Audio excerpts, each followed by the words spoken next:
여러분, 세상에서 살아가면서 가장 중요한 것이 무엇인가? 라는 것을 생각하면서 살고 있습니까? 무엇이 그토록 내게 소중하고 가장 중요한가? 혹시 돈입니까? 명예입니까? 아니면 권력입니까? 아니면 혹 장수하는 겁니까? 값 나가는 골동품입니까? 아니면 직장인지요? 또 어쩌면 건강일 수 있습니다. 또 어떤 분들에게는 인기도 중요할 수도 있습니다. 그러나 마태복음 16장 25절 26절의 말씀 보면 우리 예수님께서 우리에게 가장 소중한 것이 무엇인가를 깨워주는 말씀이 있습니다. 누구든지 제 목숨을 구원코자 하면 잃을 것이요 누구든지 나를 위하여 제 목숨을 잃으면 찾으리라. 사람이 만일 온 천하를 얻고도 제 목숨을 잃으면 무엇이 유익하리요? 사람이 무엇을 주고 제 목숨을 바꾸겠느냐? 뭐가 가장 중요하다고요? 생명. 자신의 생명보다 더 소중한 거 있습니까? 아무리 화려한 것들로 가득 채워져도 자신이 죽은 후에 그게 무슨 의미가 있고 그것이 무슨 소용이 있습니까? 물론 사람은 살아서 남기는 것이 이름이라고 합니다마는 많은 이름을 남겨놓는다 할지라도 그 이름이 내 생명과 바꿀 수 있는 이름이 아닙니다. 그런데 이렇게 귀한 생명을 지탱시켜 주는 것이 무엇인가? 우리는 땅을 밟고 살아가고 있습니다. 땅에서 나는 식물을 먹고 살아갑니다. 그리고 바다에서 강에서 살아가는 생물들을 잡아먹고 살아가고 있습니다. 그리고 우리는 또 먹고 사는 것이 있는데요, 사랑을 먹고 삽니다. 서로 사랑하면서 살아야 됩니다. 그러므로 우리에게 생명 다음으로 중요한 것이 뭐냐? 우리가 살아가는 삶의 터입니다. 터.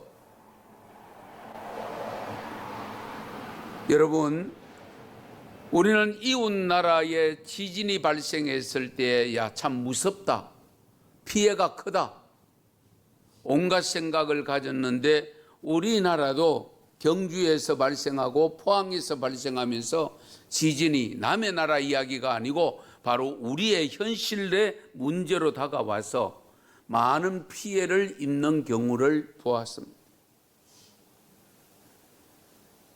터가 무너지면 그 터 위에 있는 건물도 무너지고, 건물이 무너지니까 그 안에 있는 가구들이 다 피해를 입고 사람들조차도 피해를 입는 것을 우리가 봤습니다. 여러분, 터가 흔들리고 무너진다는 것은 어떤 것인가? 우리가 살아가는 삶의 자리에서 물론 땅이 흔들려서 피해를 입는 것도 중요하지만은 사람이 살아가는 삶은 사회적 동물로서 인간관계 속에서 살아가고 있습니다. 그 관계의 터가 무너지면 다 무너지는 겁니다. 지진이 일어나고 그로 인해서 쓰나미가 발생하고 해일이 발생하고 그 해일에 다가왔을 때에 엄청난 피해를 주는 것도 분명히 있습니다만은 그보다 더 중요한 더 큰 일들이 우리 주위에 많이 발생하고 있는 것을 우리는 지금 보고 느끼고 또 현실적으로 직접 피해를 입고 사는 경우들도 있습니다. 지진이 일어나고 해일이 일어나서 우리의 삶의 터전인 땅을 흔들며 무너뜨린 것도 일종의 종말의 현상으로서 나타난 것이지만, 이런 재앙이 가져오는 근본적인 이유가 되는 것은 인간의 삶의 틀을 지탱해 주지는 그 틀을 제대로 든든히 세우지 못하고 그 터가 흔들리고 있어서, 그로 인해서 인간관계가 무너지고, 그로 인해서 자연이 무너지고, 그로 인해서 모든 세상이 무너지는 듯한 느낌을 받고 있습니다. 오늘 본문 3절을 보시면, 터가 무너지면 의인이 무엇을 하랴? 터가 무너지면 바르게 산다고 소위 말하는, 의롭게 산다고 하는 저와 여러분들조차도 할 일이 없어지는 때가 있다는 것을 가르쳐 줍니다. 그러니까 무너지기 전에 단단히 그 틀을 만들어야 되지, 다 무너지고 난 다음에는 소용없다는 겁니다. 성도 여러분, 마음의 터, 감정의 터가 무너지지 않도록 해야 되고, 이미 무너진 그 틀을 우리는 예수 그리스도를 믿음으로, 하나님을 섬김으로 말미암아 사랑의 틀을 든든히 세워가는 믿음이 되시기를 바랍니다. 우리가 그 믿음 가져야 됩니다. 성경에도 보면 마음이라는 단어가 나타나는 구절이 1000구절이 넘습니다. 그만큼 마음이 중요함을 알 수가 있습니다. 세상이 무너질 때 보면 결국 인간의 마음이 무너지고, 인간의 마음이 무너짐으로 말미암아 죄가 관영해지고, 죄가 관영해짐으로 도저히 이것으로 안 되겠다, 그럴 때에 하나님은 심판하셨어요. 그래서 마음이 완악하다는 표현과 강팍하다는 표현을 성경을 읽어보면 많이 하고 있습니다.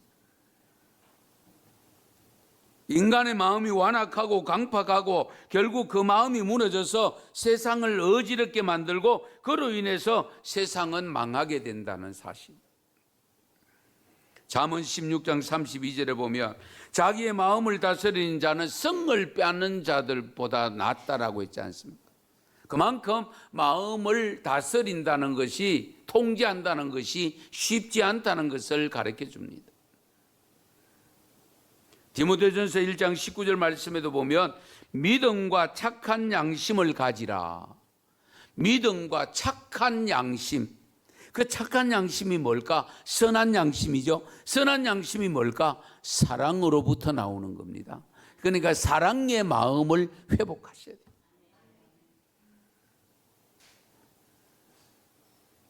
나의 감정이 흔들리면 안 돼요. 순간적으로 찾아오는 감정을 여러분들 잘 다스려야 됩니다. 그 감정을 못 다스려서 많은 문제가 발생하잖아요. 다툼이 생기고, 싸움이 일어나고, 분쟁이 생기고, 갈라서게 되고.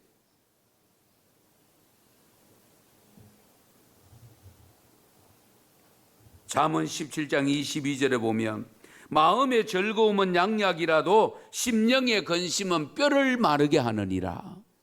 뼈가 마르면 어떻게 돼요? 질병이 찾아오는 겁니다. 이사야 46장 12절 말씀에도 보면 마음이 완악하여 공의에서 멀리 떠난 너희여 내게 들으라.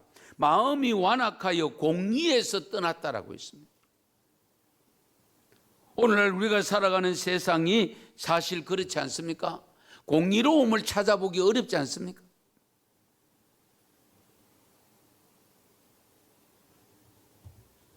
사람들의 마음이 완악해지니까 불안합니다. 세계에서 야간 활동을 가장 많이 하는 나라가 대한민국이잖아요. 그래도 정말 안심하고 다닐 수 있어서 감사한데 날이 갈수록 조심스럽지요. 어두워지면 특히 딸들 가진 부모님들은 딸들 보고 바깥 출입을 삼가시킵니다. 그만큼 불안하다는 겁니다. 믿기가 어렵다는 거예요. 왜? 사람들의 마음이 악해지기 때문에. 마음의 터가 무너지지 않기를 바랍니다. 그리고 터가 되는 정의와 정직이 무너지고 있습니다. 시편 89편 14절에 보면 공의와 정의가 주의 보좌의 기초라. 하나님의 보좌의 기초가 뭐냐? 공의로움과 정의라고 했습니다. 시편 97편 2절 말씀에도 보면 구름과 흑암이 그를 둘렀고 공의와 정의가 그의 보좌의 기초로다. 하나님의 보좌의 기초가 뭐냐? 공의로움과 정의로움. 그래서 이사야 30장 18절 하반절에도 보면 대저 여호와는 공의의 하나님이시라 그를 기다리는 자마다 복이 있도다. 하나님을 공의의 하나님이고 그 공의의 하나님을 기다리는 자가 복이 있다. 이 말은 뭡니까? 공의롭게 사는 사람에게 하나님이 복을 주신다, 그 말씀입니다. 그리고 여러 가지 요소가 더 있죠. 마지막으로 한 가지 더 말씀드리면 우리 인간들이 살아가는 삶의 가장 기초적인 터가 되는 가정이 무너지고 있습니다. 이 부분도 누누이 듣는 내용이기 때문에 많은 내용은 언급하지 않겠습니다만은 정말 하우스보다는 홈이 좋아야 됩니다. 우린 자꾸 하우스 치장하는데 시간과 물질을 많이 투자하는데요. 아닙니다, 여러분. 홈이 중요합니다. 부부 관계가 좋아야 됩니다. 부모와 자식 간의 관계가 좋아야 됩니다. 형제 간의 관계가 좋아야 됩니다. 왜? 하나님의 자녀들이기 때문에. 사랑하는 하나님의 자녀들. 그리고 성도들 간에도 서로 존경하고 존경받는 관계로 발전해야 됩니다. 가정은 꽃밭과 같아서 매일같이 물 주고 가꾸어야 됩니다. 그냥 버려두면 잡초가 무성할 수밖에 없습니다. 반드시 가꾸어야 됩니다. 가꾸지 않으면 잡초가 돋아나서 행복을 აფ사갑니다. 가정이 행복하면 그 사람이 밖에 나가면 어떻게 돼요? 회사도 살리고 나라도 살립니다. 사회적으로 성공했으나 가정을 잃어버리면 아무것도 아닙니다. 그래서 가정을 우선적으로 여기는 분들이 있는데 그건 잘하는 일입니다. 정말 종말의 징조 현상 가운데 나타나지 말아야 될 일들이 나타나고 있어서 두려운 마음으로 이 말씀을 저는 전합니다. 마가복음 13장 12절에 보면 형제가 형제를 아비가 자식을 죽는데 내주며 자식들이 부모를 대적하여 죽게 하리라고 분명히 일러주고 있습니다. 이 하나님의 말씀이기 때문에 그렇게 갑니다. 그러나 하나님을 경외하는 성도들의 가정만은 이러지 말아야 되지. 하나님을 모르는 가정은 그렇게 간다 할지라도 하나님을 믿는 우리의 가정들은 바로 가야 됩니다. 가정의 폭력이 잦고 배우자의 부정과 성격의 차이를 극복하지 못하는 인내심 부족으로 가정이 얼마나 많이 무너져 가고 있습니까? 한편으로 우리 가정이 무너지고 있다는 것을 무엇으로 알 수 있는가 하면 첫째가 이혼 증가율인데요. 물론 이제 이혼이 줄고 있다가도 여러분 10만 쌍이 이혼하면 한번 보세요. 1년에 10만 쌍입니다. 그럼 두 사람 갈라지면 20만 명이다. 그러니까 아이가 하나 딸리면 30만 명입니다. 5년을 합하면 150만 명이 되고요. 10년이 되면 300만 명이 됩니다. 300만 명이 각자 이상가족으로 사는 겁니다. 생각해 보세요.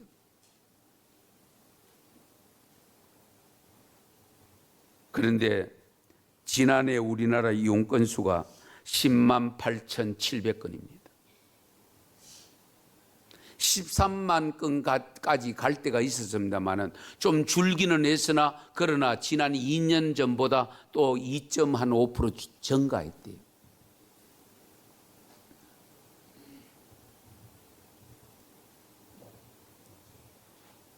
거기다가 혼인한 지 20년 이상 된 가정에서 이혼할 때 황혼이혼이라고 합니다. 20년 이상 생활하다가 이혼할 때. 그런데 황혼 이혼한 사람들이 지난해에 3만 6천 건, 증가율이 9.7% 증가했다. 20년 살았으면 다 살았잖아요. 그런데 갈라서가 뭐 어떻게 하겠다는 거예요.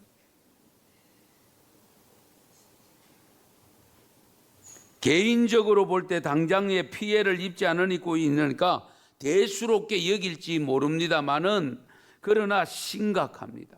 그래서 나홀로 세대가요, 1인 세대가 2000년도에 222만 가구였으나 지난해 연말 통계에서 562만 가구로 152%가 증가했습니다.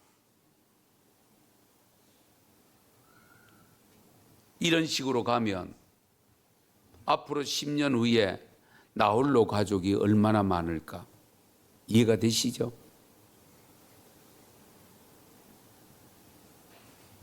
그리고 결혼도요 급격히 줄어드는데요.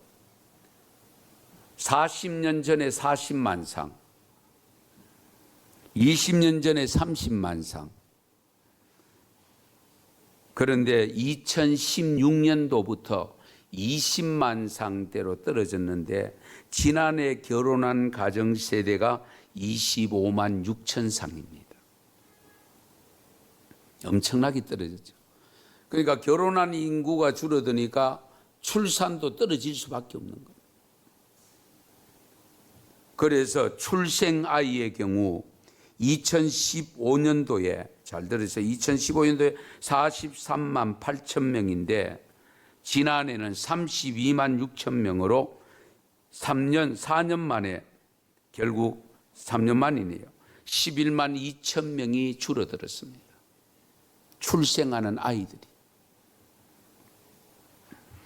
지금은 여러분 잘 모릅니다. 우리가. 그걸 피부로 못 깨닫습니다. 못 느낍니다. 그러나 10년이 흐르고 20년이 흐르면 엄청난 재앙으로 다가옵니다. 지난번에도 말씀드렸죠. 10년 전에 미래 유엔 보고서라는 것이 있는데요. 미래 유엔 보고서. 현재 그 당시에 출산율이 1.48명인가 그랬습니다. 지금은 0.98명이죠. 1.48명 그럴 때에 1.1명 그렇게 했는데요. 시뮬레이션으로 했는데 우리 대한민국을 두고 표현했습니다. 2100년 되면 뭐 아직도 한 80년 남았습니다만 그때가 되면 현재 인구의 절반이 된다고 합니다. 2,500만 600만 밖에 안 된다는 겁니다. 거기다가 2200년이 되면 50만 명밖에 안 남는다고 합니다. 2300년이 되면 5만 명 남는다고 합니다. 대한민국 없어진다는 겁니다. 거기 제1순위입니다.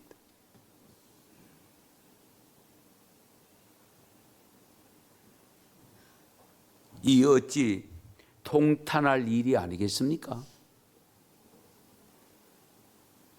가정이 완으로 무너지는 소리가 우리 주위에서 들리고 있지 않습니까? 가정은 사회의 기초고 터입니다. 터. 가정이 무너지면 사회가 무너지고 사회가 무너지면 나라가 무너지는 것은 당연하지 않습니까? 사랑하는 성도 여러분, 가정이 무너지고 교회가 무너지고 정의와 정직이 무너지고 인간의 마음의 감정이 무너지고 신뢰가 무너지면 어떤 결과를 가져오는지 오늘 시편 6절 말씀 같이 한번 또 읽겠습니다. 6절입니다. 같이 있습니다. 악인에게 거물을 던지시리니 불과 유황과 태우는 바람이 그들의 잔에 소득이 되리로다. 아멘. 시편 82편 5절 또 읽겠습니다. 그들은 알지도 못하고 깨닫지도 못하여 흑암 중에 왕래하니 땅의 모든 터가 흔들리도다. 아멘. 이와 같은 터가 다 무너지면 하나님이 심판하신다는 것. 우리는 무작정 기다려야 되겠습니까? 강 건너 불귀경하듯이 보고만 있어야 되겠습니까?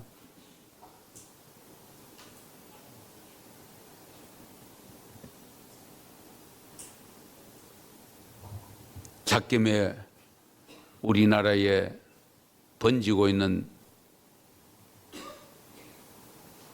돼지 전염병 9월 17일 날 첫 들어왔는데 엊그제도 보니까 강화도에서 죽은 돼지만 3만 몇천 마리가 되지요.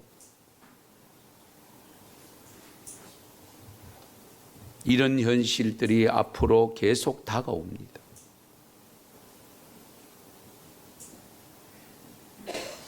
우리의 삶의 터가 무너지고 있는 모습을 보면 정말 한숨만 쉬고 있어야 될 일이 아닙니다. 어떻게 하면 될까? 터가 흔들리는 인생의 위기를 만날 때에 우리는 어떤 태도를 취해야 될까? 이럴수록 우리가 정신을 차리고 해야 할 일이 있습니다. 여호와께 피하였다. 여호와께 피하는 길밖에 없습니다. 우리의 터가 무너져 내리는 세상이라도 우리는 공의를 행하여야 됩니다. 의인을 감찰하시기 때문에 우리는 끝까지 의인이 되어 주님께 피하여야 됩니다. 불의를 회개해야 됩니다. 회개만이 참으로 주님께 피하는 길이 됩니다. 주님께 피하면 주님은 우리를 회복시켜 주신다고 약속하고 있습니다. 여호와께 회개하고 피하는 길만이 살 길입니다. 회개하지 않고 끝까지 터가 무너진 채로 계속 달려가면 결국 종말이 옵니다. 종말이 왔을 때에 울며 불며 회개해도 소용없습니다. 여러분 지금 무엇을 원하시는지요? 계속 터가 무너져 내려가기를 원하십니까? 아니면 든든해지기를 원하십니까? 든든해지기를 원하신다면 우리 터가 무너지는 것을 아는 우리가 그 터를 받쳐야 되지 않겠습니까? 거기에 다른 교회는 몰라도 적어도 은성교회를 향하여 재방송이 극동을 통해서 나가고 시채널을 통해서 나갈 때 듣는 자들로 하여금 이 무너져가는 틀을 다시금 주께로 돌아와 하나님이 도우심으로 이 무너져가는 틀을 떠받쳐서 든든히 세워가는 역사가 일어나기를 축원합니다. 축복합니다. 기도드리겠습니다.